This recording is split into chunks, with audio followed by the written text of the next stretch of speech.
Bonjour à tous et bienvenue dans Masterpiece, l'émission qui parlera de comics, livres, jeux vidéo ou films qu'il faut avoir vu, lu ou joué pour être un vrai collectionneur.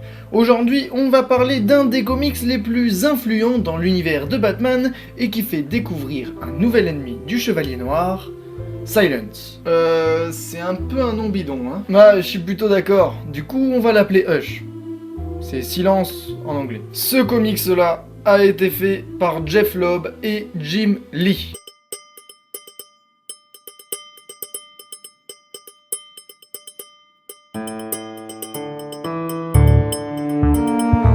L'histoire, c'est que Batman se retrouve assailli par tous ses ennemis, lorsqu'un mystérieux personnage qui dissimule son visage sous des bandelettes apparaît. Son nom, Silence. Son but, harceler le justicier jusqu'à lui faire perdre la raison.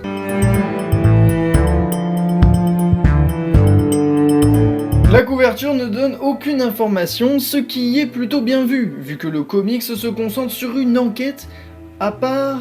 peut-être le grappin veut dire quelque chose. Bon, les dessins sont juste incroyablement beaux et super détaillés, et en plus dans les dessins, il y a plein de références à d'autres Batman que je vous invite fortement à voir à la fin de ce livre.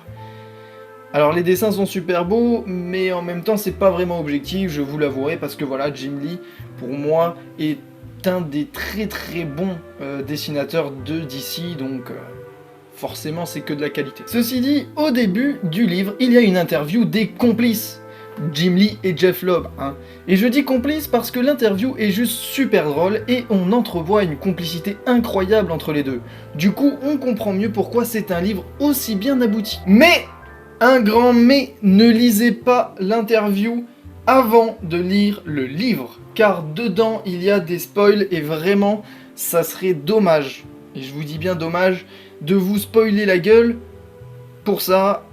Alors l'introduction elle le dit, mais il y a un petit bémol, ça va pas rentrer forcément dans la note ou quoi, mais pourquoi mettre ça en introduction du coup ? Enfin, je veux dire, l'introduction, elle est mise, et ils vous disent, justement, de pas le lire avant de lire le livre. Donc mettez-le à la fin. Ouais.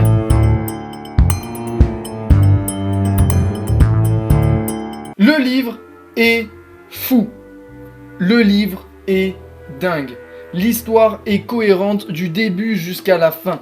Là où de grandes chances de tomber dans le nanardesque et le n'importe quoi avec la venue de beaucoup de héros et beaucoup de vilains, et une enquête qui en valait peut-être pas la chandelle, Jeph Loeb arrive toujours à rester cohérent, et à toujours garder un genre de fil rouge sans jamais s'en séparer. Et ça, bizarrement, c'est ce qu'on attend d'un scénariste. Tous les retournements de situation sont forts. Les décisions par Batman et le plan de Batman ne sont jamais faits sur un coup de tête. Tout est réfléchi. Le suspense est à son comble et jusqu'à la fin du comics, je ne me suis jamais lassé de l'histoire.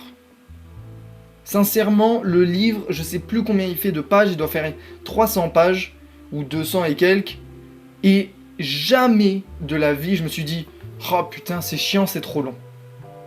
Et ça, c'est fort. Bon allez, j'arrête de tourner autour du pot. S'il y a bien quelque chose qui est réussi dans ce comics, c'est bien la relation entre Batman et Catwoman. Je t'aime, mais je ne peux pas, je dois rester seul, mais bon, je t'accepte, mais en fait, cet amour, c'est dû à quelque chose.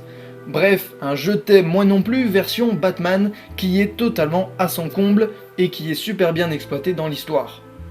Toute leur relation est basée sur un dilemme. Batman ne peut faire entrer l'amour dans sa vie, sinon cette personne serait en danger. Beaucoup plus qu'un simple acolyte ou un ami. L'amour. Et avec ça, comme signe de faiblesse, un genre de talon d'Achille si vous préférez, maintenant on va parler de l'autre personnage le plus important, Hush. Sa révélation et son explication et ses actes, tout prend sens. Du coup, à la fin, c'est comme un puzzle fini. On comprend vraiment parfaitement les formes et on comprend enfin ce que c'est. Mais dans chaque masterpiece, il y a forcément des défauts. Et pour cela, je vais devoir vous spoil, alors soyez prévenus. Bon, déjà, Harold, un peu comme un cheveu sur la soupe, quoi. Le mec, il arrive, on comprend pas trop ce qu'il fait là, on comprend pas vraiment qui c'est. Enfin, je trouve ça dommage, surtout qu'il n'a pas, à mes yeux, une grande utilité à l'histoire. Mais bon, j'imagine qu'il fallait un sous-fifre, donc on a pris un peu le premier venu, quoi. Ensuite, Metropolis, qui sert uniquement ici à faire ressurgir les liens avec Thomas Elliot, l'ami d'enfance de Bruce. Je trouve que ça n'a pas vraiment d'utilité ici dans le livre, car celui-ci pourrait être parfaitement apporté dans des conditions bien différentes. Après, Superman et Lois, qui sont pour moi là juste pour du fanservice ou pour une action, et non par nécessité scénaristique. Franchement, ça ne sert pas à grand chose qu'ils soient là. Donc, on va dire que c'est cool parce qu'on a du fanservice, mais en termes de scénario, c'était pas vraiment utile. Maintenant, on va parler du vrai bémol. C'est l'explication de celui qui a absolument tout prévu depuis le début. Le Sphinx. Franchement, ces explications sont tellement nulles après celles de Hush. En plus, elles sont faites avec juste une seule bulle. C'est juste super rapide, hein. Et je trouve que cela, du coup, ça met en doute toute sa crédibilité. Mais bon, il y a quand même une vertu, hein, si on réfléchit bien, c'est le fait que le lecteur, à la fin, peut se refaire l'histoire et comprendre parfaitement tous les événements, comme j'avais dit justement avec le puzzle. Conclusion ? Oui, ce comics est une masterpiece, et même si vous êtes des novices dans cet univers, eh bien vous pouvez comprendre. Malheureusement, vous n'aurez pas la profondeur et tous les clins d'œil, mais vous pouvez comprendre le livre. Et ça, c'est beau. De plus, ce livre vous apprendra des valeurs d'amitié, de famille et de nostalgie. Parce que oui, le passé a beau nous hanter, nos émotions ont beau être influencées, nos choix et nos actes sont ceux qui nous définissent, et c'est ce qui nous fait avancer.